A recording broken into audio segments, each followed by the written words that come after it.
Planescape Torment, the Unofficial audio series. A narrative let's play adapted and produced by RevocerGM, combining in-game audio with additional voice acting through dialogue and descriptions to improve your listening experience. Rediscover the amazing story of the 1999 cult classic isometric video game, Planescape Torment, like you've never heard before.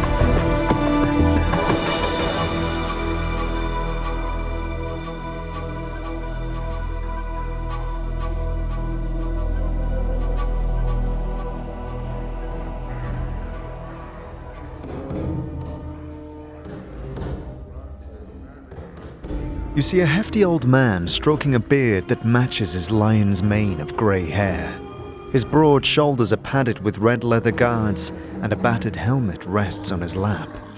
He's in the process of filling a pipe with tobacco from a large pouch strapped at his waist. He looks strong, but a little plump in his older years, and he appears to have some sort of breathing trouble. Well, now, aren't you a sight, lad? I've never ever seen so many scars blanketing a fella. Like a scar cloak you're wearing. Where you been? Hanging out in a grain thresher? He laughs. Oh, I'm just jesting with you, lad. No offence meant, and no, I hope no offence taken. I'm Abe. He extends his hand. Greetings, Abe. His handshake is firm. Now, I hereby tender my apologies for the unfair jesting, lad. I hope no hard feelings. Can I buy you a tankard or two, or something to smooth any ruffled feathers? Why not? That's the spirit, lad, but bide a moment. He heads to the bar, and after a moment, returns with a pair of tankards. Here you go, lad. Drink up. He takes a massive swallow from his own tankard, puffs on his pipe, and says, What can old Eb do for you on this fine, sigil day? I had some questions about this place. Oh, well, I gathered that, just to look at you. I mean, you don't look like you're from round these parts, lad. You look a little too out of sorts to be a seasoned native. Eb chuckles and takes another drink. So, what can I help you with, lad? You need to know the lay of the land. Firstly, tell me about yourself. Abe Creekneys, third measure of the harmonium, now retired and being a tout with one's voice, since I don't step as lightly as I might these past 2 or 3 decades. He chuckles. What's a tout? Oh, well, now, it's a good thing you asked that, because now you've told me that you're green, and a tout's about the best person a clueless could have run into on the streets of Sigil, and I'm just the man someone like you is in need of. He takes a drink. A tout's a friendly city guide. Shows you what's what, gives you a little jaunt around town. A guide, a guide, it's the best way to look at it. Except I don't really leave this chair on account of my age, so I mostly suggest directions and places you might want to see in your travels in our fair city. It don't cost you a cent. Why is it free? A tout who can't move can't command much of a price, lad. By the powers, it would be unfair to charge for just a bag of words. What about the other patrons here? Well, you got O, who claims to be a letter instead of a person. Some mercy killers waiting around for a criminal, a pair of Abishai on furlough from the Blood War, Gitzerai over there who's been watching you from afar. Not too unusual, mind you, the Perry cutters. And Elais down there, a clueless kid whose britches seem just a bit too tight, if you get my meaning. And if you want any information on the plains, hey, Candrian, come meet my new friend there. He beckons over a soft-looking man with gentle, far-staring eyes. He's dressed in supple leather clothing and carries various implements of use and destruction about his body, such as ropes, spikes, tinder boxes, and empty vials of air. He looks half gone, literally. There's an insubstantiality to his existence, as if his essence was being leached away. He focuses his eyes on you, and suddenly, you find them gripping and determined. Candrian Ilborn. Greetings to you, O Seeker. He carefully sets down the mug he's holding onto the table and gives you all of his attention. I have seen the far reaches of the multiverse and returned to tell the tale. I have walked upon the bodies of dead gods and spun moonbeams in the astral sea ahead of 1,000 shrieking Githyanki nights. I have passed the edges of existence and watched my essence shiver away before me. What is it I can do for you? Like I was saying, this basher knows more than most in Sigil. Well, I've had the good fortune to travel far, dream big, and so forth. With that, I have many tales to spin. But you'll have to forgive me if I'm quieter than normal. I'm fresh back from negation, and I'm tired. So tired. Greetings. Thank you for speaking with me. This place is... This is perhaps the best cape you could have wandered into from the start. Unless the cosmos has shifted, or we've been spun into the mazes, I would say that we're still in the Smoldering Corpse Tavern. Aye, not a pretty place as some, but it's got its own kind of homespun charm. Yeah, that smoldering corpse there really brings character. Oh, him? Oh, no, corpse lad, no dead of him. Near as we can tell, old Ignis is still alive inside that little roast pit. Near as we can figure, anyway. Ebb wrinkles his nose. He can smell damnably awful sometimes, too. Keeps me on the pipe to make sure it don't worm its way into me nose, it does. He chuckles. How did he get there? Ebb takes a smoke from his pipe for a moment, as if deciding how to phrase his comment. Well, now, lad. Ignis had a smattering of problems and some not slight wizardly magics to boot. And seldom do the two mix well, if you understand me. He liked to... Ebb puffs on his pipe, and smoke trails up. Well, he liked to burn things. And he started touching places and people and generally making a bunch of trouble. And? Well, now most of this was going on in the Hive, and I'll be the first to admit that the Hive is not the first place the Harmonium goes to keep Sigel's lore. Ebb looks a little shamefaced. A failing on our part, since it may be the place where our presence is most needed.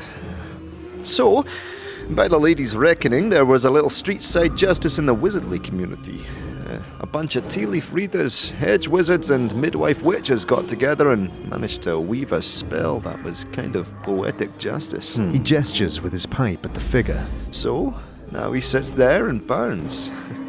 He's still alive, which I don't think they counted on. You were part of this faction, the Harmonium, right? Ebb raises his hand as if to stop you and laughs slightly. Now, hold on, lad. I'm no has-been faction member. They say, and they're right, that once you're one of the Harmonium, you're a Harmonium for life. We're the Bloods that try and make sure Sigil stays out of trouble. No rocking the spire, no folks getting too over-enthusiastic about hurting each other, keeping the city down to a low roar. We try and keep the peace, lad, and most times we do a decent job. He relaxes a little. Though I haven't served a Tor duty in many a decade. Pushing a quill wasn't quite up my alley after all the fights and skirmishes I've been in, so I just bide my time, keeping tabs on things down here in the Hive. I'm helping out a little where I can. Yes. You drain the dregs of your tankard and look around to see Mort deep in an argument with an elven woman at the bar. What's good to drink here? Well, not some say I've got better all discrimination when it comes to drink, but I've got drinks I'm partial to, and some vintages to which I'm not. Actually, one of my favourite little things to get here is some Arborean fire seeds. You swill them in your mouth, add a little air and some spit and some alcohol, and you can breathe a little fire when you need to. At least that's way how it feels. In fact, Barcus, bring us some fire wine and fire seeds, will ya? He walks over with a tray and passes you a glass of deepest red wine and a handful of brightly coloured seeds. You stick the seeds in your mouth and take a swig of the wine. And don't be surprised when the seeds catch fire, they won't do you any harm. It's a taste like no other. He's right. When you pop a seed into your mouth, it mingles with your saliva and bursts into a tiny flame. You quench it with a swallow of the fire wine, and the taste is indescribable. Barkis smiles. You want another? Keep 'em coming. Do you, Barkis, by any chance have a bottle of the heart wine? Please. For you, Kendrian. All right. Give us a moment while I grab it from the back. Now, lad. Who be you, and what trouble might you be in? What makes you think I'm in trouble? No one wears as many scars as you and isn't in some sort of trouble. Aye, either from others or from himself. Ebb looks at you in mock reproach. Well, what do you take us for? Blind? Look, I'm a little withered around the edges, but I've still got some sight and sense. Now, what's dogging your heels to be causing such trouble? Mayhap we can help you, eh? A few troubles. Where do I start?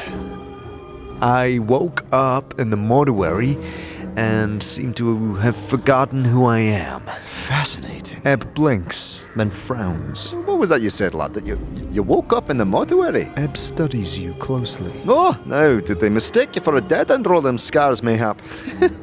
I can't say I would have been any smarter. He puffs his pipe. Yeah, them dusties. Dustmen. I mean them dustmen. Dusty's been a rude term to refer to them pale-faced fellas, and I don't mean too much disrespect. They have all the perceptions and friendliness of a gravestone sometimes, eh? Can't say I couldn't see them screwing that up, no lad. That's what I've heard. I've been searching for a man named Farad, the collector. Farad grew up to be a collector. How long ago was this? When I set out last, he was but an officious stripling in one of the upper wards. Time does change some people. Do you know anything about him now? No, Seeker. I don't know Farad anymore, I'm willing to bet. Ebb frowns and takes the pipe from his mouth. Now, lad, what you been wanting with a Burke like Farad? I think I used to know him. Hey, well, the more's your misfortune then. Mayhap forgetting some things is better for you then. Ebb puffs heavily on his pipe. What do you know of him? Well, no, I don't know everything there is to know about old Farad. But I know some of the dark surrounding him. If you're determined to track down that spider and nail him to a wall, then I suppose I could spill some of the chance so you know what you're tangling with. He pauses to tamp his pipe. Farad dug his nest deep into Ragpicker Square not too long ago. Got a bunch of collectors and gangs together and started what one could almost consider a collecting faction. Be that as it may. If you're all bound and determined to find Farad, go to Ragpicker Square and try and dig up Farad's location from some of the locals. And try and be careful about it, since there's plenty in the square that would make a gut hop out of you as soon as look at you. Why would you seek such a man?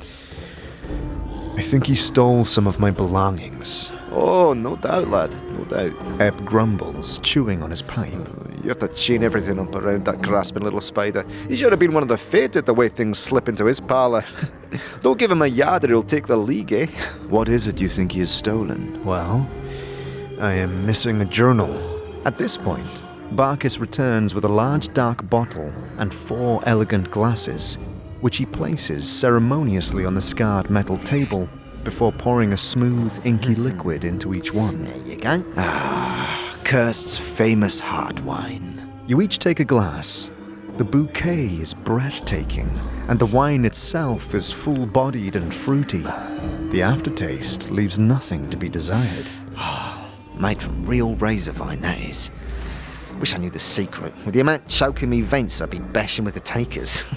2 wizard brothers have kept the dark of this one for longer than I know. Selene brothers, elves, will be long gone before this secret passes on to their inheritors. So, you were saying you've lost your journal? A journal? Paper and words? Friend, that sort of thing don't get much stock down here in the hive. Folks here can barely read the sign above the door, much less an entire journal. If you're looking for a journal, you'd do better to have a system instead of asking folks willy-nilly. Quite. I've seen no journals lately but for my own, and even that has crumpled away into nothingness. My apologies. Was there more to the journal than just pages and words? Otherwise, I can't imagine too many bloods who would bother themselves with letters unless it was really hot and spicy. Not too much use for books of learning around here. I don't know where you might find such a thing. Ebb puffs on his pipe, then he snaps his fingers. But you know, lad, if Farad is the one who scraped you off the Sigil Street, then he'll know the dark of where your stuff is. It's most likely in his ladder, if you ask me. A dead man is usually in no position to keep his possessions when the collectors tumble across his body. There's still so much of Sigil I still don't understand. How does it work? The environs, the layout, the time even. Whew! You don't think small, do you? Let me wet me tongue. Ebb laughs loudly before draining the last of his wine. Well, the sky, for instance, it changes, but I've seen no sun, no moon. He chuckles knowingly. Aye, that would be a good start. As you say, we haven't got a sun or moon like most worlds. We just got this everlasting haze that brightens and darkens at regular cycles. The way we measure time in Sigil's by the brightness of the sky. What most folk call midnight, we call anti-peak. What they call noon, we call peak. See, it's based on the peak and anti-peak of the brightness. So when someone says something about 5 hours past peak, that's what they mean. What of the layout of the city? The city floats above an infinitely tall spire, the spire. It lies on its side like a discarded wagon wheel, but there's no spokes that connect it to the spire. And it's divided into 6 wards, each of them with its own function. Right now, you're in the Hive. I think the purpose of the Hive is to be the squalor to the rest of the city's grandeur. He laughs. Factions, philosophical clubs, or gangs if you prefer, divide up the running of the city between them. Go on. The city's called the Crossroads of the Plains, and the City of Doors, and the Cage. It's got portals to all creation, they say, and all manner of beasties come through here to trade, call kip, or hop from one place to another. And now, that's just the quick version, lad. You'll have to experience the place for yourself. You mentioned portals. How would one track and find these portals? Oh, now, that's a dark many struggle with. Sigel's called the City of Doors for a reason, lad. There's portals everywhere. They can be any bounded space. The real trick is finding the key. Now, keys have more variety. In my youth, I once convinced a girl that kissing a boy beside a particular wagon wheel could open a portal to Arcadia. It turned out I was right, and many trips to Arcadia did we have. Oh, many portals probably have never been found, but I warn you, lad, portal hopping shouldn't be a pastime for a fella in your way, not unless you're with our friend Chandler in here. Just remember, portal travel has 2 tricks: finding the portal and determining its key. Ebb is correct. Plane walking, as it has come to be called, can be very dangerous. But especially if you omit the 3rd trick, determining what's on the other side and figuring out how to survive there. Then the possibilities are endless. I met a woman named Ingress with very bad teeth. She said she had come through a portal from some world that was opened by a tune hummed near 2 dead trees. The fear of it has led her to be trapped in a square outside of the mortuary for 30 years now. Do you think there's any hope for her? He pauses briefly, thinking. I know the portal of which you speak. Though I myself have not traveled it these 30 years gone. I could help her home, Seeker. Ingress, you say? If you find her first, tell her to await my arrival. I'm sure our paths will cross again here, and I will tell you if I was successful or not. Thanks. You really have been everywhere, haven't you? What Kandrian here does not know about the plains is not worth knowing to me. Ebb here, while flattering, is doing a great disservice to the magnitude of the plains. I've seen much, but a fraction only. To say otherwise would surely draw the lady's ire. He makes a small semicircle over his heart as he speaks the lady's name. Tell me of the lady. Oh, well now. Not many know much about her, lad. And I'm figuring even those that know more than a little don't know too much more. She's a mystery, she is. And even should you run across her, powers forbid, she's silent and deadly. She's not evil, far as I can tell, but she keeps the dark about herself and Sigil pretty tight. None's been able to penetrate it, and if they have, they've been mazed. Go on. Chances are you won't meet her unless you do something really bad. Hurting a lot of people, killing a Dabbas, challenging her rule, worshipping her. Oh, she hates that. Now, the lady can do almost anything in Sigil, lad, near as we can figure. Make it bigger or smaller, make new portals, seal off old ones, make sure the Blood War don't break out in the streets, keep folks from teleporting into the city, keeping the powers out. Who are the powers? It's another way of saying gods, and there's a great horde of them across the plains. Ebb takes a puff from his pipe. They can't come to Sigil, though. The lady has a way of keeping them out that she hasn't spilled the chant to yet. Be that it as it may, it's kept Sigil from being seized by outside interests. What was that you said about being mazed? Aye, the mazes, where the lady dumps those who've displeased her. He noticeably shudders. Aye.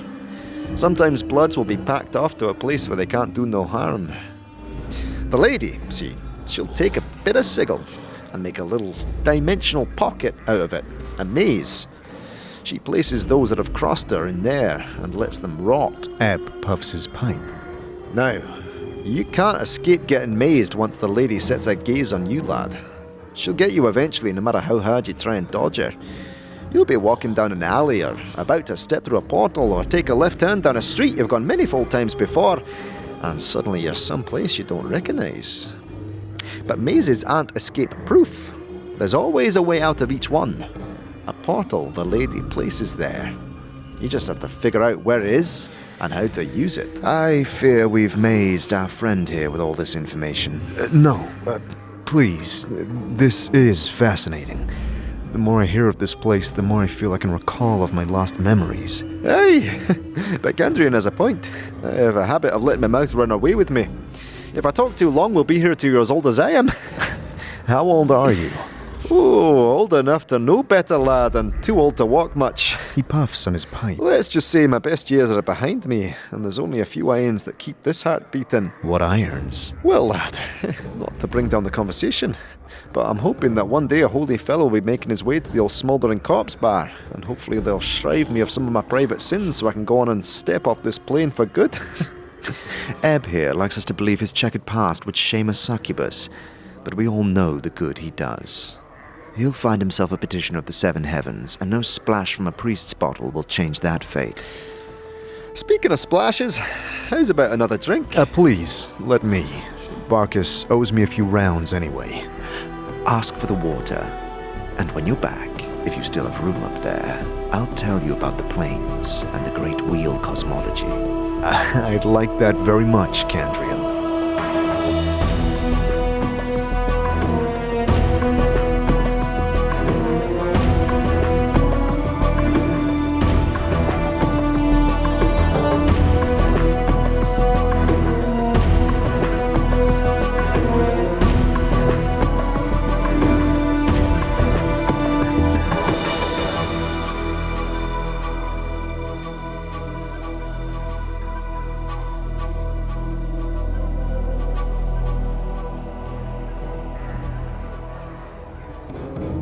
As you head towards the bar to collect your round of drinks, you see a vaguely human figure standing stock still to the side of one of the tables. No chair set aside, no drink in its hand. It isn't moving a muscle. On closer examination, it appears that they aren't even breathing, just standing. Empty holes in the face for eye sockets. Contained within their bounds is a flat grey light that seems to dance with possibility. Looking into the sockets, the eerie, empty feeling of a limitless void shivers through you as if you had gazed into a sliver of eternity. The head slowly swivels toward you, and you notice that no muscles appear to move under the skin as it turns. Well met, Wanderer. You've forgotten again, haven't you? Do you know me, stranger? As the mouth opens, you get that feeling of eternity again. Inside, you see no tongue, no teeth. It's almost as if this were a shell surrounding an illimitable expanse. I've spoken with you before, and always you forget. Your endless quest to discover yourself ends always in your amnesia. You draw close to the truth and recoil. Let us hope that you have strength to endure your existence. What do you know of me? How do you know this? I know that you, like a fly, rise up from the wreckage of your ill shell, buzz about for a time, and curl up and die at the window of truth. You bumble about the pain, seeking the light without any plan to your actions, and fall exhausted when you fail. You alight on others to feed from them for a time, and move on with no regard, only to forget. I've watched you come here, and listened to your words, and watched you move away no wiser. Will you learn from your mistakes, Seeker? Who are you? I am For some reason, when it speaks the name, it sounds like they are speaking of much more than a single letter, as if the sparking of this name contained untold possibilities and nuances. No human tongue could ever create such a sound. What are you? It is my name. It is the name of a portion of eternity. I am a letter in the divine alphabet. Understanding me leads to understanding existence. I am writ in the true names of half of everything. My being encompasses truth. I am mathematic, organic, metaphysic. So what does that mean? The divine alphabet is written in the name of everything that exists, from the sea to the heart of the elemental planes, to the core of the great beyond. My sisters The single word translates into the two in your mind. and I reach across all that is, was, or ever shall be. We are thought, reality, and concept, and the unimaginable. Tell me about the great beyond.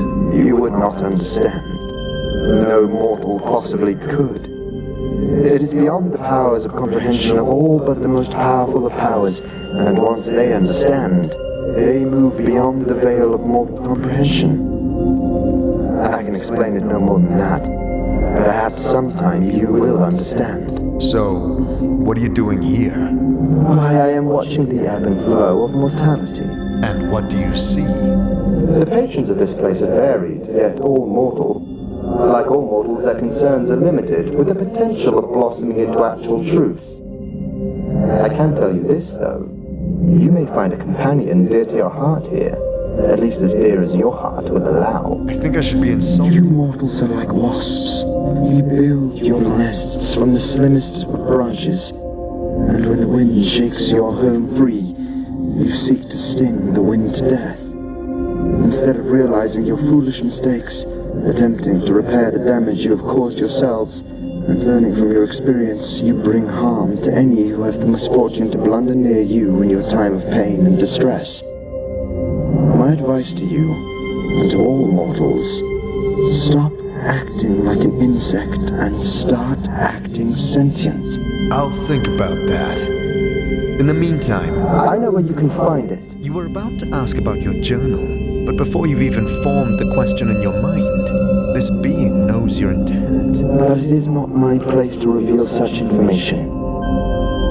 Rest assured, you will find it, as well as the man you see. What do you know of that? I know that your journey takes you far beyond your journal quest to the very edges of existence. You will struggle for your life and your very spirit, and I do not tell you any more regarding this. Am I supposed to just accept that you know all the secrets of existence? I know parts of many of them. Without a connection to my brothers, I am but a letter. Alone, I am a symbol. Combined, we are language and power. So you don't know the secrets of existence. I did not say that. A letter is still a powerful force, even on its own. Allow me to show you. It opens the mouth wider and wider still.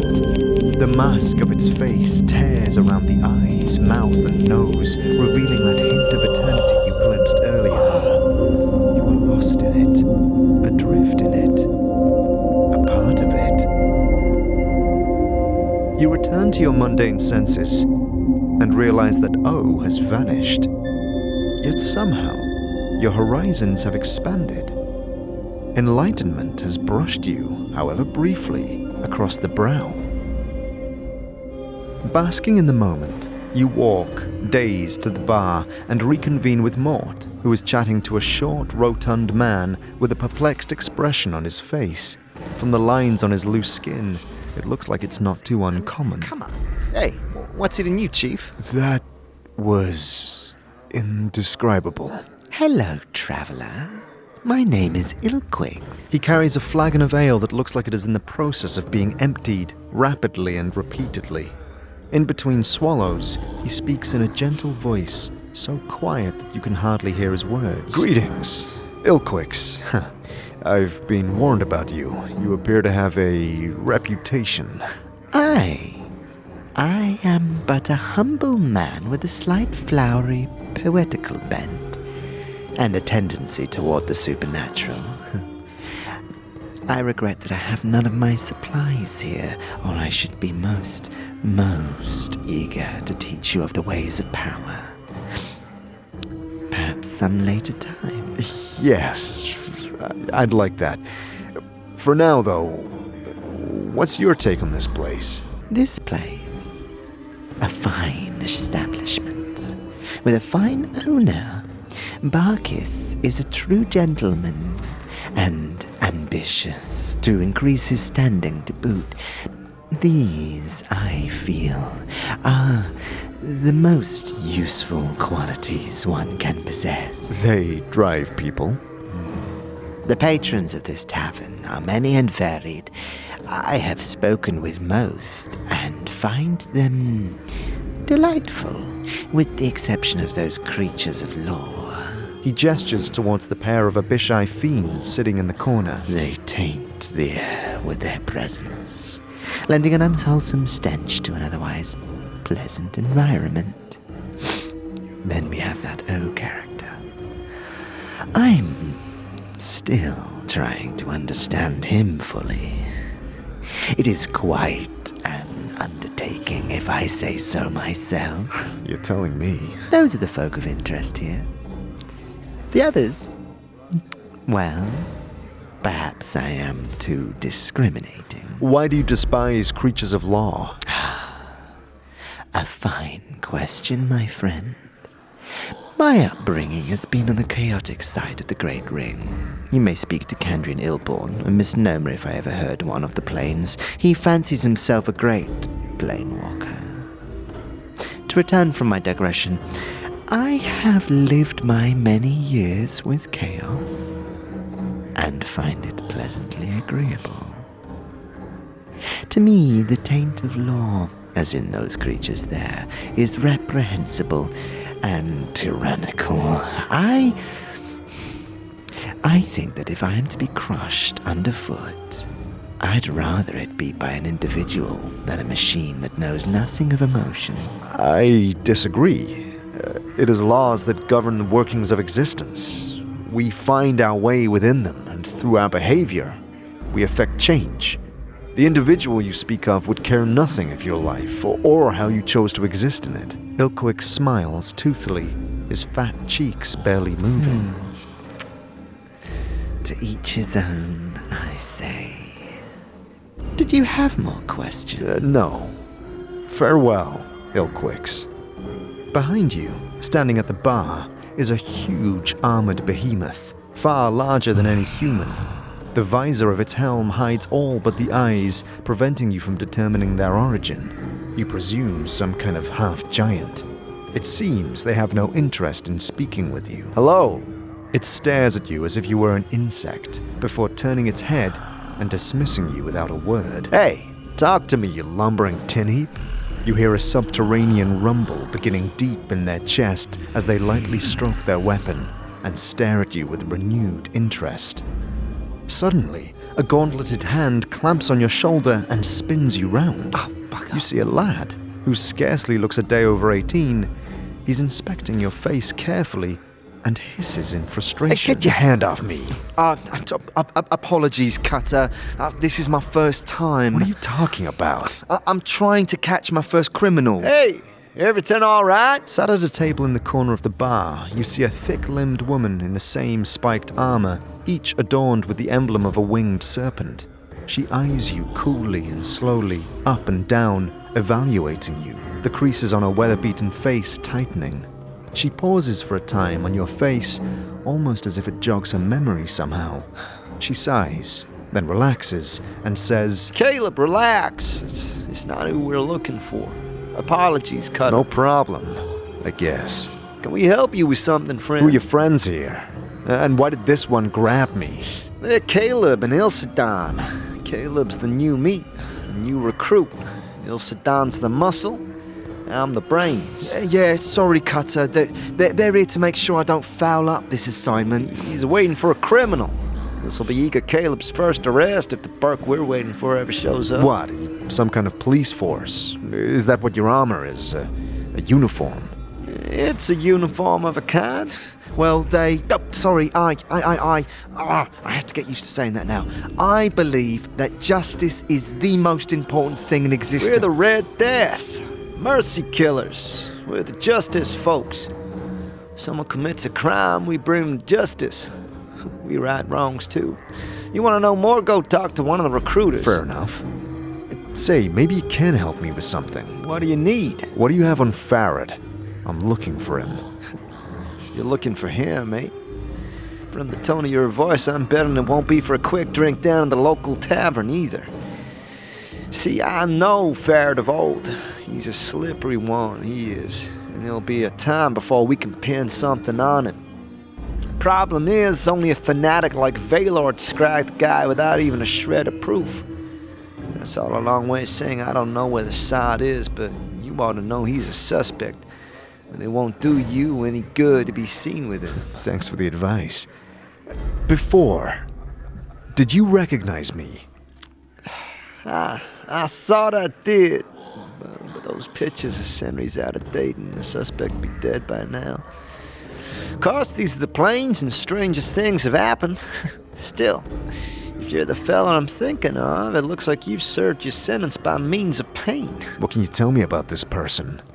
'Twas a particularly brutal criminal, from what I understand. This was, of course, centuries ago. Immense strength, they said, and enough anger to tear the head from a barrier. Not a sight to be messing with. Word is, he got himself surrounded by a Red Death patrol, escaped through a portal, and hasn't been seen since. She frowns, studying you. There are pictures of him. Take away some of the scars and you might be related to him. Probably not him, though. Sounds nasty. Farewell. You glance up at the Goliath towering above you, flash a smile, and head to the bar.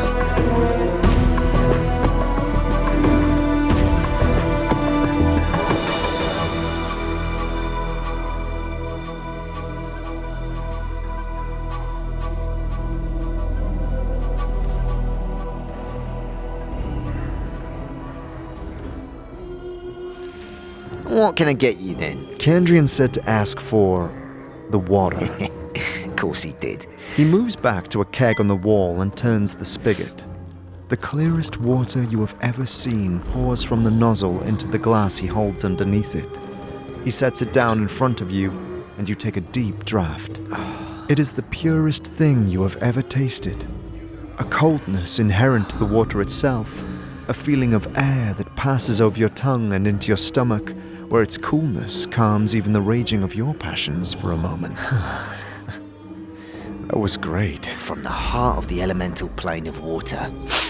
Any other water you ever drink's gonna taste dirty by comparison. Don't even ask how I got hold of it. He fills a small ornate silver jug with the crystalline liquor and places it on a tray with 3 more fine-stemmed glasses and passes it to you with a wink.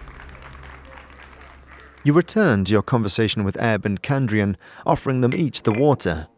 As Ebb takes a sip, he releases a sigh, and with it, a small portion of his age-old tension melts from his shoulders. Thank you, Scatman. This has turned out to be a more pleasant afternoon drink than I'd anticipated. I'm glad.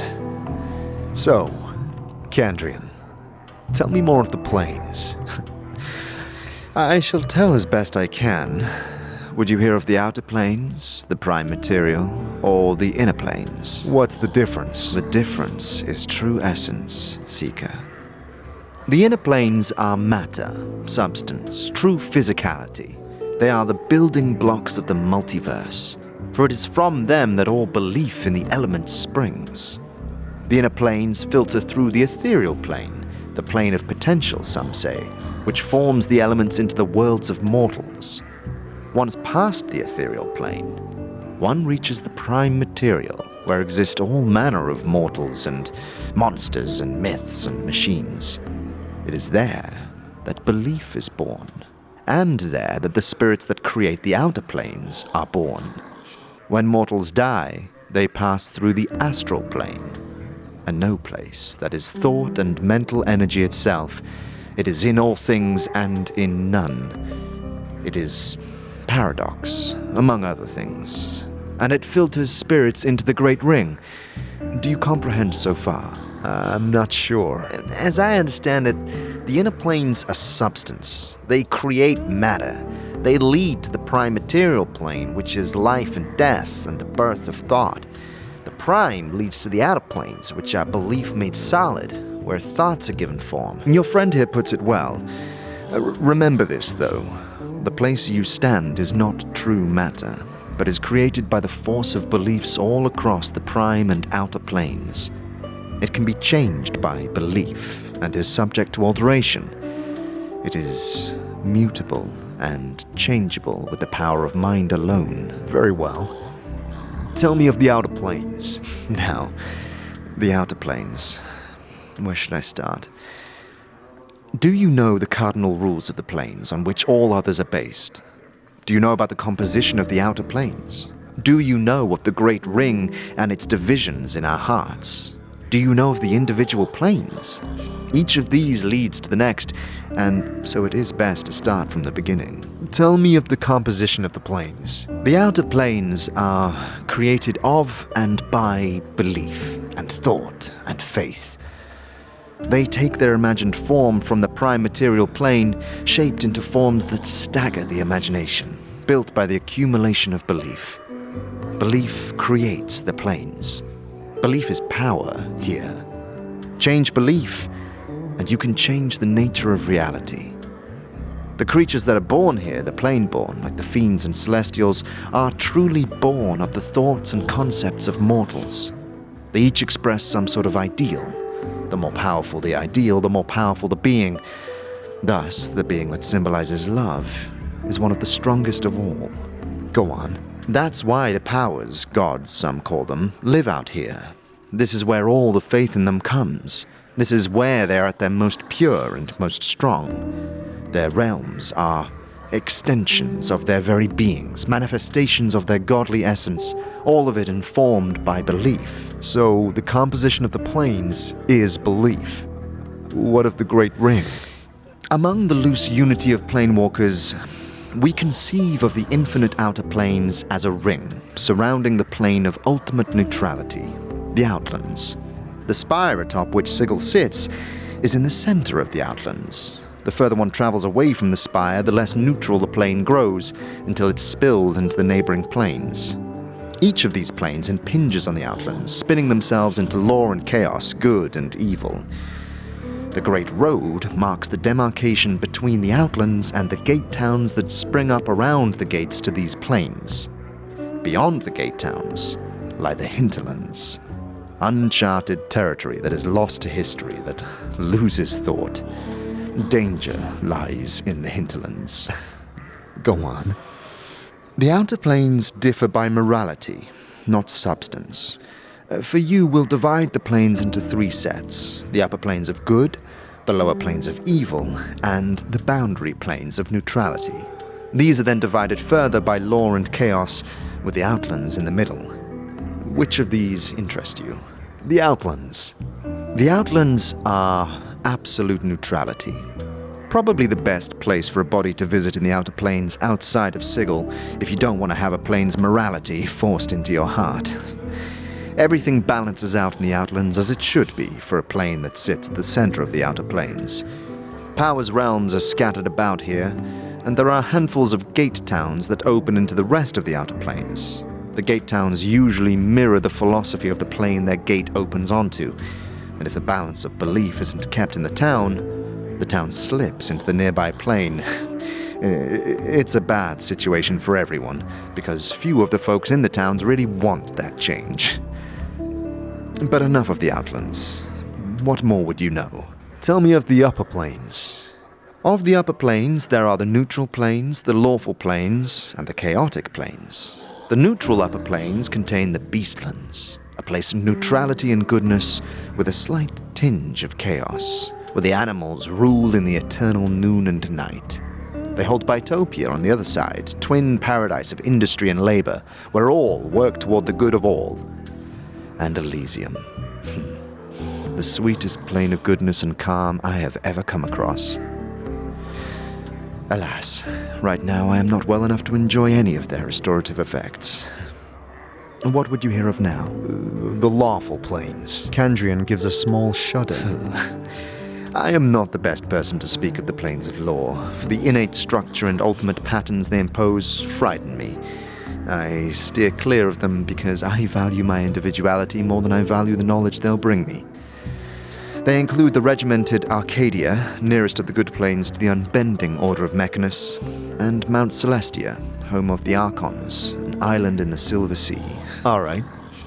Tell me of the chaotic planes. These are where I feel at home. Though I steer clear of Isgard for the most part, the endless battles and tests of metal among the floating earthbergs of the plane don't do much for my disposition. Arborea, though. The mountains are taller, the air clearer, the rivers purer, and the game larger than anywhere else.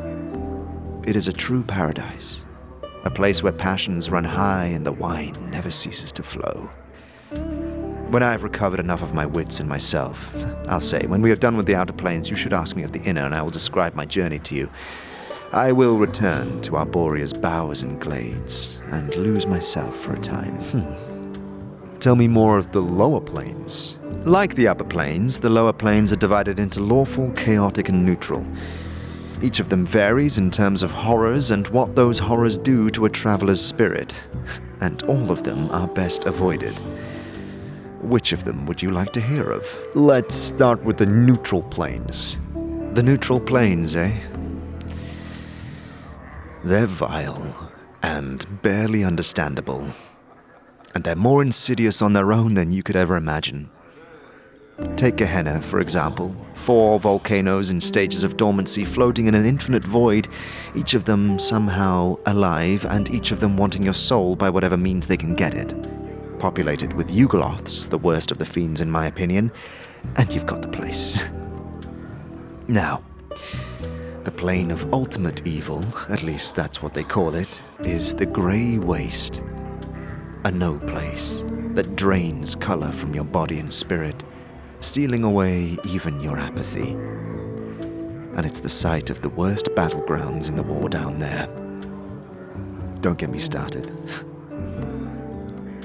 Then you've got Carceri on the chaotic side. Carceri. Carceri. And its poisonous jungles, acid swamps, destructive waters strung like a string of rotten pearls nestled within one another. He pauses and looks at you carefully, again fixing you in place with his eyes. Remember this, Seeker.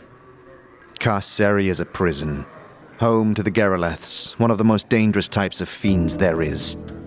The strength of the prison is the strength of the captor, as strong as the prisoner lets it be. Destroy the prison keeper, and a body can escape the red prison. There is almost no other way out. Not when the gates close themselves against you and watch you spin off into the vast space surrounding the orbs. Be wary of Carceri, traveler, for its bonds can be greater than flesh. You mentioned a war. Aye. The Blood War. At the name, your own blood feels as if it freezes in your veins. Ilborn doesn't seem to notice, wrapped up as he is in his memories. 2 armies of fiends smashing together pointlessly across the lower planes, slaughtering mindlessly in the name of law and chaos. They'll aggrandize it, of course, but in the end it's about hate and stupid endeavor that aids none and harms far too many. Ebb here has survived many a fight and skirmish and is far better equipped to tell you about those particular horrors. What fights and skirmishes have you been in? Ooh, more than I can remember, lad. Well, almost more than I can remember, leastways. I did an all too long tour in the Blood War. And there was that infernal muck-up, the War of Lies on Terras. Oh, and far too many years in the Black Sentries War. Ed begins to tick off the wars on his fingers and counts silently to himself. Then there was the Three Plains War, and many others. I even took part in the Harmonium War of Liberation. Oh, and towards the end there, I was also in the Sigil City Watch. Some could argue that was the most dangerous of them all. He laughs loudly. Again, the mention of the Blood War feels like a cold dagger slipping into your heart. Tell me more of the Blood War. Ebb sighs, oblivious to your reaction. Aye. The Blood War. The most dangerous family feud this side of the primordial soup. A mean-spirited mob of fiends on one side, a batch of warmonger fiends on the other.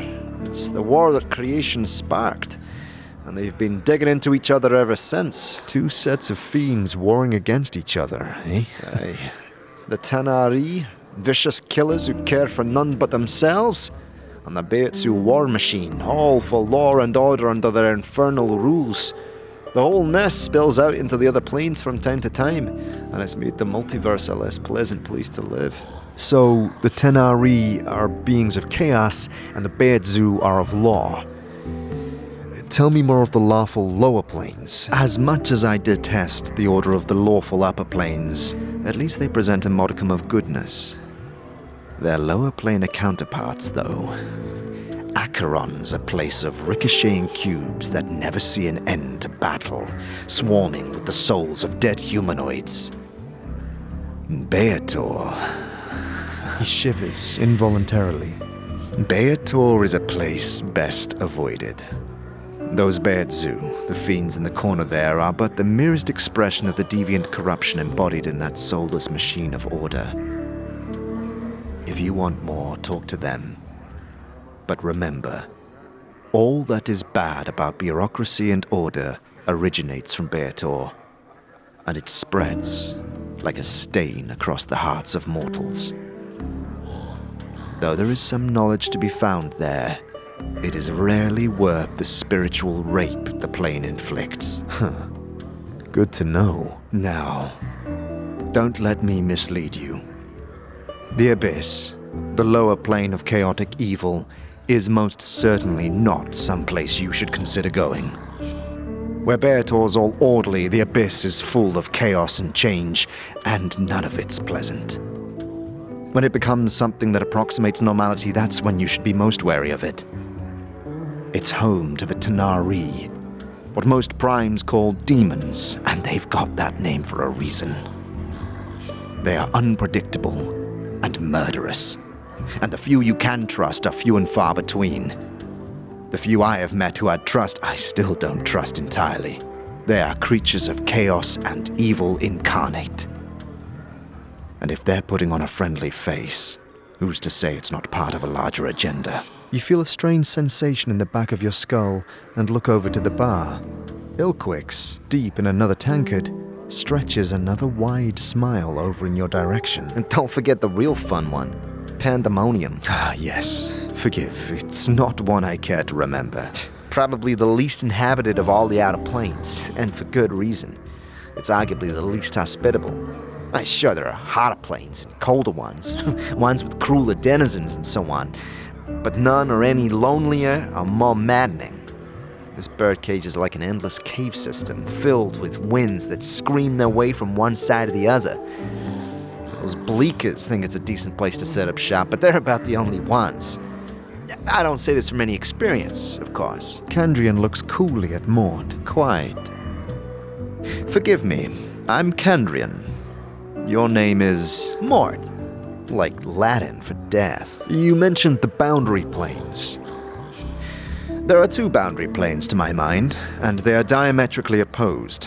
One of them, Mechanus, is the very essence of law, a place where beliefs fit together, interlocking, turning, in a massive machine that is the entire plane. Some folks have it that the gears of Mechanus are the engine that drives the planes.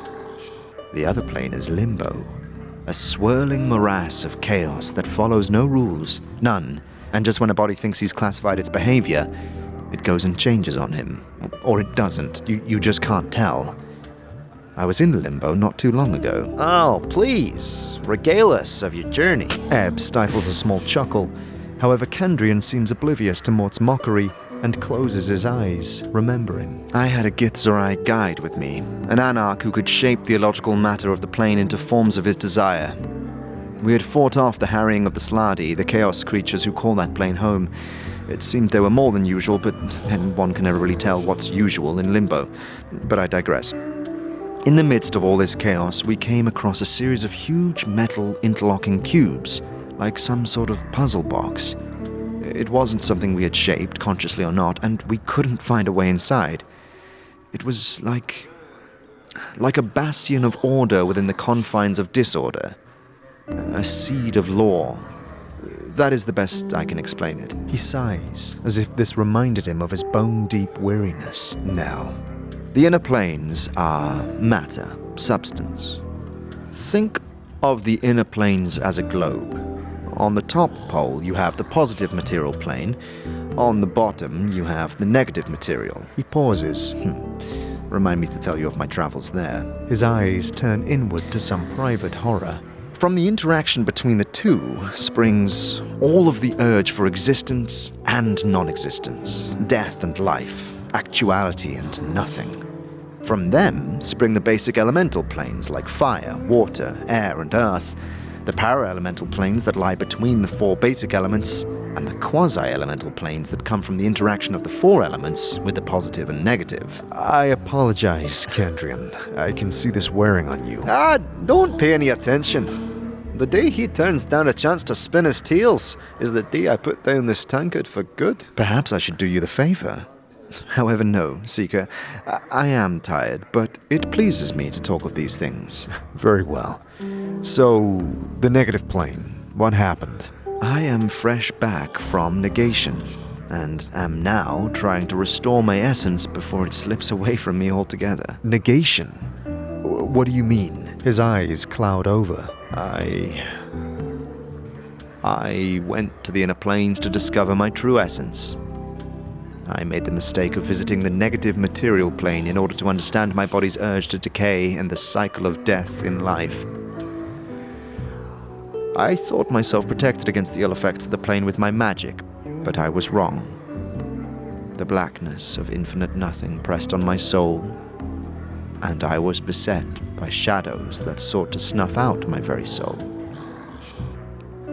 I lost my way for a time, for an eternity, and nearly lost my existence. I could feel my essence falling away from me, and am even now half gone. Never will I fully return. How did you survive? How did I survive?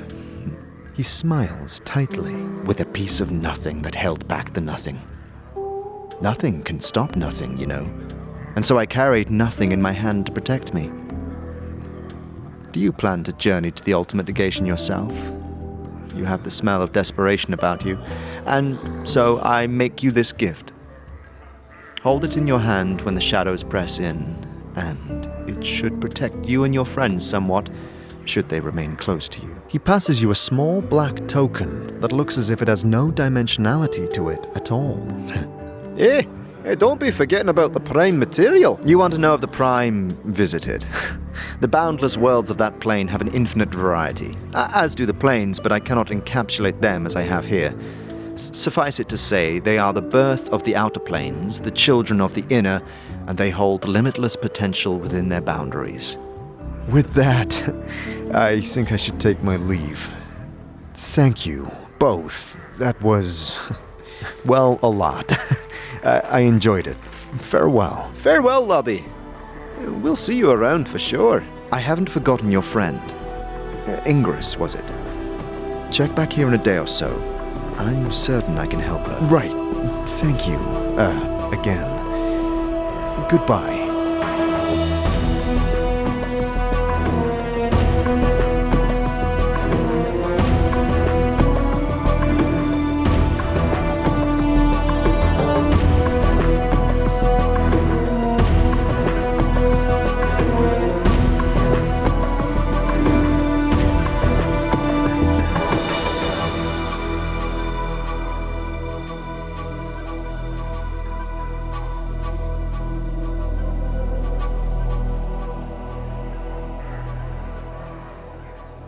Back at the bar, you see a trim, muscular man. A pulse of static flexes in his hand as he casually strokes a fine sword slung about his waist. He's dressed in clothing that is comparatively clean and mundane compared to most of the outfits you've seen in the city. He carries himself with an air of supercilious arrogance. He also looks dramatically out of place here. As you wait for Barkis's attention, he turns to you and asks, Stranger, what do you want? What knowledge do you seek? Excuse me? Who are you? I am Alais, warrior of renown. Surely you have heard of me. No. Can it truly be? Can it truly be that none in this town have heard of me or my exploits? Alas, I shall have to prove myself all over again. And here I thought my fame had spread across the world. What world are you from? I come from the city of Aliburn on the River Tame. Surely you have heard of its glories and wonders. No matter. This place is benighted and ignorant when it comes to the splendors of true cities. I am told that my land is what is called a prime by the denizens of this city. Though a prime of what, I don't know. How did you get here? I was chasing my old foe, the villainous life shade Tir Tanalel. He pauses, waiting for acknowledgement, and then continues. He conjured his demonic magic and opened himself a doorway and hurled himself through it. Before he could flee me entirely, I threw myself after him and found myself here. Oh, I get it. You're one of the clueless. He bristles, reddening, and his hand clutches convulsively around the hilt of his sword. Clueless, is it? I take offense to your words, Sirrah, and bid you farewell in the hopes that we should never cross paths again. He turns away from you, still flushed with pride and rage. Oh, come now. Just a few questions. He sighs heavily and eyes you with disdain. Then be on with it, scarred one. Ask and be done. Who are you again? His eyes smolder.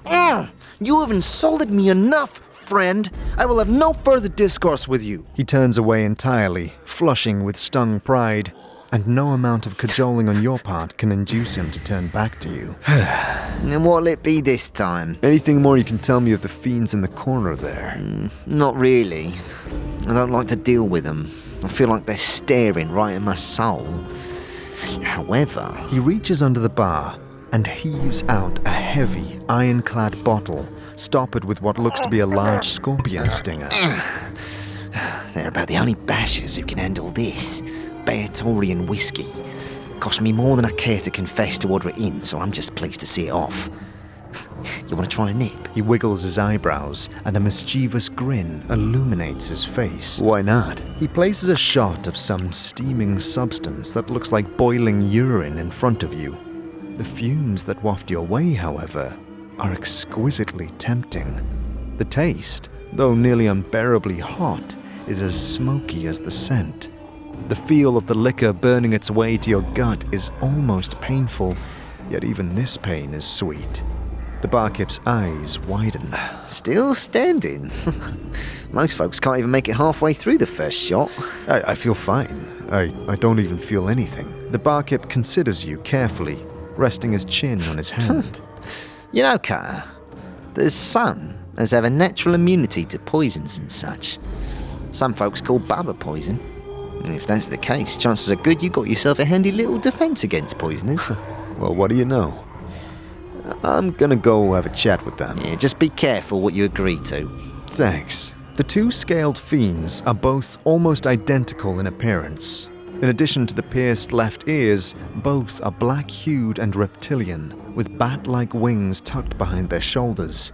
One, however, is missing a tooth on its right side, and the other has a deep scar under its left eye. Ah, Tagarin, our old friend, has returned to pay us a visit. So he has, Athelgrin, so he has. Yet his eyes do not gleam as once they did. What do you suppose brings him back to us? What does bring you back to us, friend? Back? Who are you? Ah, Athelgrin, time has robbed our companion's memory. You honestly do not recall us, do you? Truly, I am aggrieved. But As am I, Tagarin, truly aggrieved. Yet I rest easy. It has, after all, been many hundreds of years, and we know how the minds of mortals tend to dissipate with age. Ah, well spoken, well spoken. Old friend, we are a pair of Abishai on leave from our current assignments in Beator. I am Tagarin, the thrice damned, so named for my ability to find the best in every situation. This is Athelgrin, who has earned himself no special name, though not for lack of trying. lack of trying? What do you mean? Athelgrin ignores you as it responds to its companion. And once again, Tagarin, you have cut straight to the truth of the matter. Though perhaps it is best not to have earned the sort of notice one bearing the name Thrice Damned must surely have incurred. Maud whispers to you. Boss, I don't like this. They're not supposed to be here. The Blood War hasn't kicked the Celestials' asses bad enough that any fiend can go on furlough. They want something. Tread carefully. Once again, I maintain that any notice is better than no notice at all. The Abishai turns back to you. Old friend, does this answer your question to our identities? I suppose it'll have to do. I do have some other questions. Some questions. Perhaps we have the answers. We are certainly eager to aid you, old friend. Why are you here? This is the Smoldering Corpse Tavern, one of the more entertaining taverns your kind has seen fit to erect in this city. The poetic justice of the burning fellow at the front of the establishment is really quite a fine touch. You meant what? What are you doing here? What are we doing? Why is it not perfectly clear, old friend? We are on leave from our beloved assignment, taking for ourselves some much-needed rest, and perhaps inducing some additional recruitment for our glorious cause. Our superiors fully support our presence, to be sure. In a more immediate sense, we are taking our entertainment in this delightful establishment. And of course, we're celebrating the return of our old friend. However, the stench of the breezes, which occasionally waft the scent of goodness in the door, debases us somewhat, leaving us physically, mentally, and spiritually weaker. Fortunately, the air in this ward of the city carries a delicious tang of pain and supplication. Wouldn't you agree? The fiend smiles broadly at you. Tell me about fiends. As we see it, there are two kinds of fiends. Those who are correct, and those who are not. Our side, that of the Beetzu, is correct. The other side, that of the cursed, hated, chaotic Tanari, is incorrect and must be exterminated. We hold the Tanari directly responsible for the Blood War. Were it not for them, we could have settled the lower planes in peace, and wouldn't have all the bother of fighting this wretched war, nor would the unfortunate spillovers into the other planes be such a cause for concern among the namby-pambying do-gooders. The Tanari are directly to blame for the multiverse's sad state of affairs. That's not really what I was asking. I wanted to know what differentiates you from them. The fiend pauses for a moment, and then brightens. Yes. You see, we represent law and order. Those who break the law must be punished. If we have no law, we have only anarchy. And surely you see what anarchy has done for the Abyss. It has spawned horrors beyond imagining. Any excesses the Beetzu state may have indulged in are simply to counter the rising tide of chaos represented by the Tanari. We mean no harm to anyone. We just prefer to understand where the boundaries are. I see. I had some other questions. More questions? Perhaps we have a question for you. What is it you are seeking here? I'm looking for a journal. I keep no journals, friend. And I counsel that you should not either. Ask my dear comrade Dagarin why, and you shall receive enlightenment. Very well. Tagarin, why should I not keep a journal? Because, friend, it is easy to make the mistake of committing a true word to posterity, and easier still for someone you once trusted He shoots a glance full of venom at to Athelgrim. find that word and use it against you. Indeed, it can even lead to actions tantamount to desertion. Leaving or losing a journal can cost you your very existence. I see. That's absolutely preposterous. I didn't They no do longer anything seem to be paying any attention to you and are wrapped up in their own private feud. Boss, I'm more sure than ever that these Burks ain't on the up and up. Sounds to me like they deserted. Like they're looking for some angle that'll elevate their status in Beador. You don't want to be talking to them, boss. You don't know what game they're playing, and you could get burned. Literally. All right, Mort. I'm done with them. Back at the bar, Alais is still sulking. The Prime looks at you with disgust. What do you want? Relax. I didn't truly mean any offense. From your attitude, it appears to me that you need nothing further from me, and it would please me greatly if you would not trouble my presence with yours. Good day. He turns stiffly away from you. Look, I apologize for what I said to you before. I'm just curious of how you came to be here. You have said what you have said, and I have taken it to heart. Yet, never let it be said that I am entirely rigid. What would you ask of me? What can you tell me about this place? This is a tavern, one of the familiar sights of home. At least it would be, were it not for the fiendlings in the corner and the endless strangeness that parades before my eyes. I find that at least there is some humanity in this place, for which I am grateful. You're a prime, aren't you? If you mean that I am from the true world by that, then yes, I am a prime. I am a warrior of some small renown there, and while I may not know all the loopholes of this new land, neither would I call myself clueless, as you and some of the local varlets around here have done. No, all right. Let's just call off the insults, shall we? Call it even? Not until you apologize, villain. He looks like he's spoiling for a fight. Or shall I provoke you more? Very well, then. I apologize. Then I suppose, as a point of honor, I must accept your apology. Very well. In return, I offer my apology as well. Let us set the matter aside and speak no more of it. Have you spoken to the patrons of this tavern? Other than Barkis and you, I have met only the elderly Eb Creekneys, who has been instructing me in the ways of the city and the plains. My foe's spell must have catapulted us far across the world, for I know of no plains near our former location. No. Planes. As in planes of existence. They are planes of imagination, of thought and belief. They are not physical prairies or grasslands, but other dimensions. A look of confusion passes across his face. I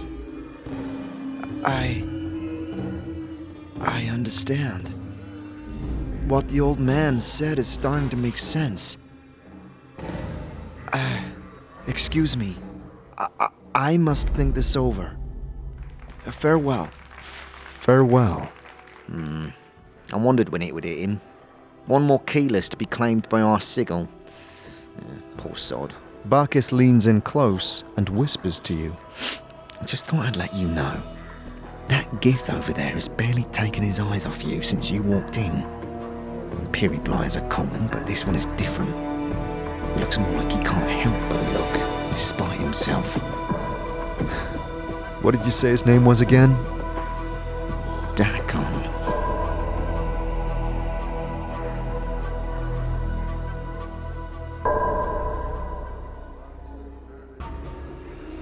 The man before you is old. His dry yellow skin has the scars of one who has traveled everywhere and never rested long in any one place. His pinched face is inhumanly angular, and his ears sweep out from his skull, tapering to points. He wears a loose-fitting orange tunic over a shirt of interlocking metal rings, and a strange, shimmering blade is strapped across his back. The blade looks to be a two-pronged glaive made of some metal whose surface swirls like a film of oil on a pond. Greetings. He turns to you. His eyes are polished coal. He stares through you, and for a moment, you wonder if he might be blind. The weapon on his back suddenly turns a dead flat black, mirroring the man's eyes. Are you all right? He says nothing for a moment, merely searches your face with his eyes. Hail, traveler. His voice is quiet and somber, like a wind whispering through the branches of a great tree. Hail. The man meets your gaze, his eyes burrowing into yours. His weapon drains of its inky deep blackness, resuming the shimmering you noticed before you spoke to him. Your eyes have the weight of one who has traveled far to be in this place. You could say that. The man's gaze does not waver from yours. I am known as Dak'kon. The emphasis he places on the word known strikes you as odd, yet familiar at the same time. You are not known to me. You are not known to me. We're beneath the same sky in this matter, then. Dak'kon is silent for a moment, still studying you with his coal-black eyes. The planes number many infinities, yet you are here. I would know why you have come to this city. I'm looking for answers. I have many questions. Speak your questions. I will hear you. Your features are unfamiliar to me. What are you? A Githzerai. A Githzerai. A Githzerai is one of the people. One of the people? A Githzerai. Yes, but what are the Githzerai exactly? Dak'kon is silent for a moment, then speaks. Our history does not need to be made known to you. We would bleed to death on Time's blade before I recited a fraction of the histories of our people. I don't need to know your histories, but I would know of your people as they are now. Know this and accept it as an answer.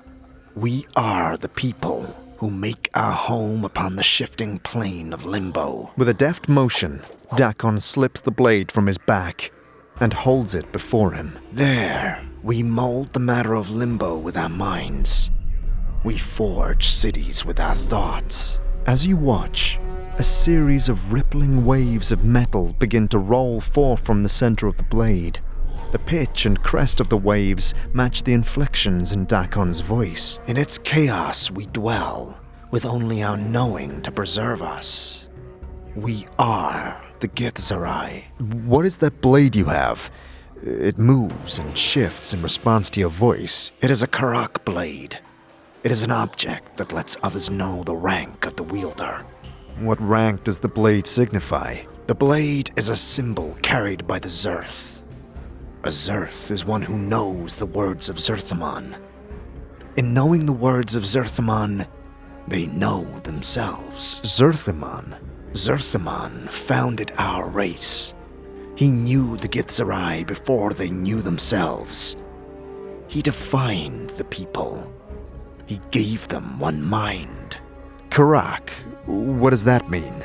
Dak'kon goes still, as if searching for the correct words. In your tongue, the closest translation is chaos matter. The people may shape it with their thoughts. Shape it with their thoughts? Karak is not shaped by heat, but by knowing oneself.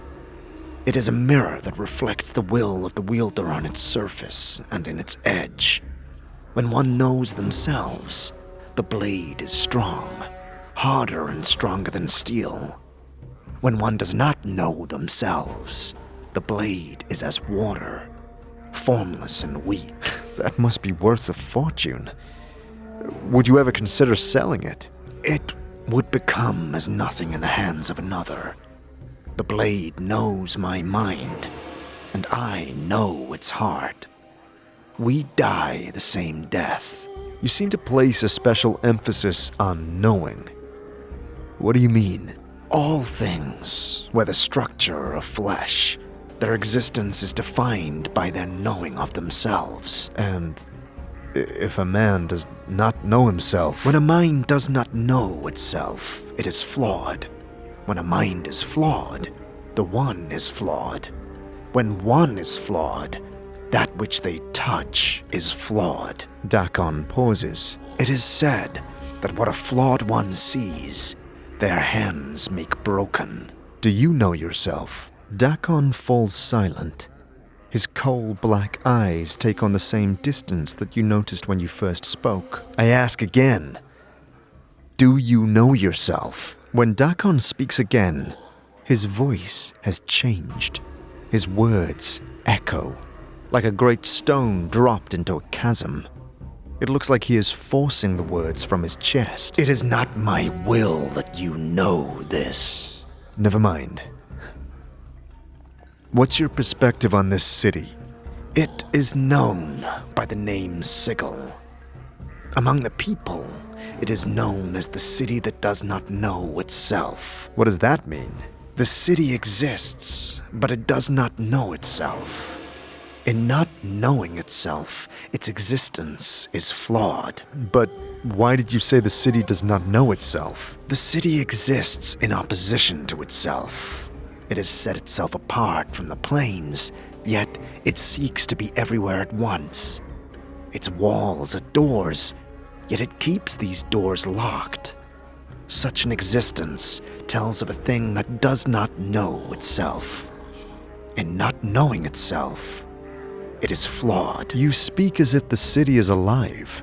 It may not be aware and know itself in the sense that you or I might know ourselves, but it lives.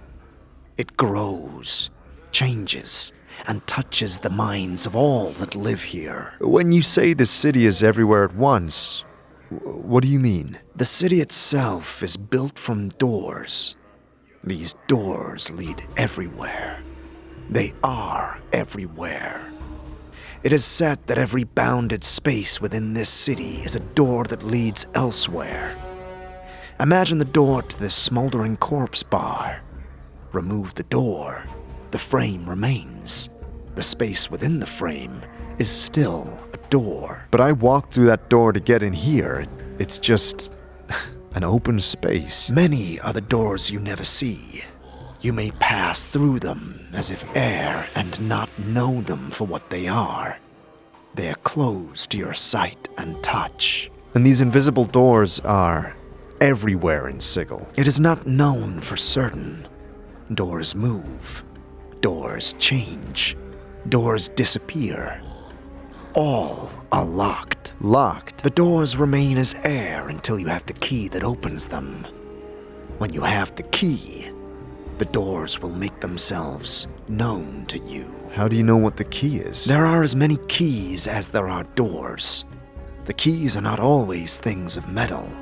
They can be the clashing of two swords, a drop of blood drawn from the tongue of a dying man, the memory of a past love, or an angry curse hurled at the sky.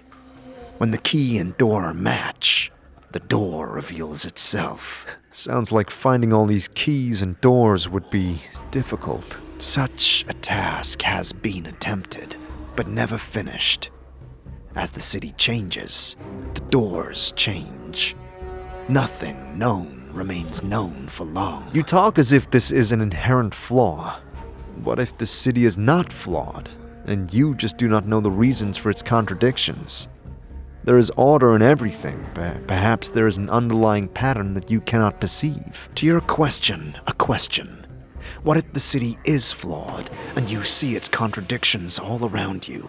To your question, a question. You claim the city's existence is flawed. You have accepted this, rather than explore the possibility that something greater may exist. That suggests you are flawed, and that you do not search for knowledge, but only for a convenient answer. Dak'kon's silence hangs in the air. There is no knowing the answer to the questions we have asked. Yet the city exists. That is all. Yet I would maintain that we know ourselves by the questions we ask and the ones we do not.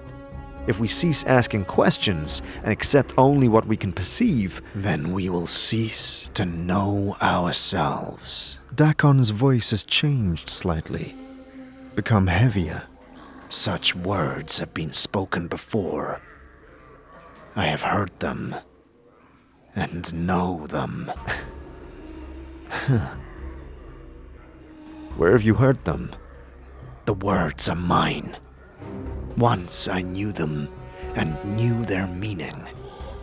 I had forgotten them until you spoke. Dak'kon's gaze travels through you, and his blade stops shimmering, bleeding of all color until it is translucent. There is a moment of silence, and Dak'kon looks up at you. I would travel your path with you.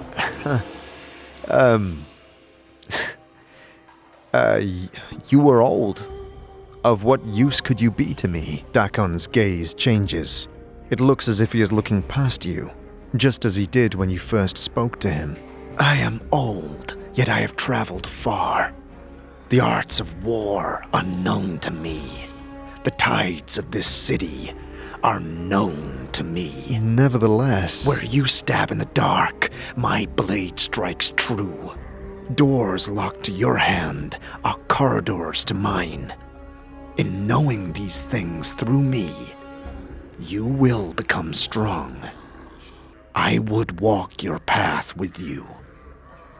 Very well. I accept. Your path is mine. Strangely enough, his voice seems distant, and it echoes as if he was speaking from across a great distance. Very well. let's go.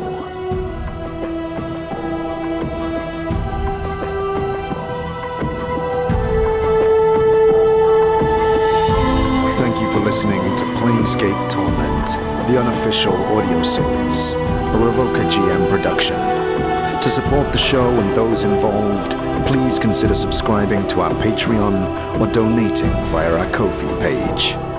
Links to both are in the description.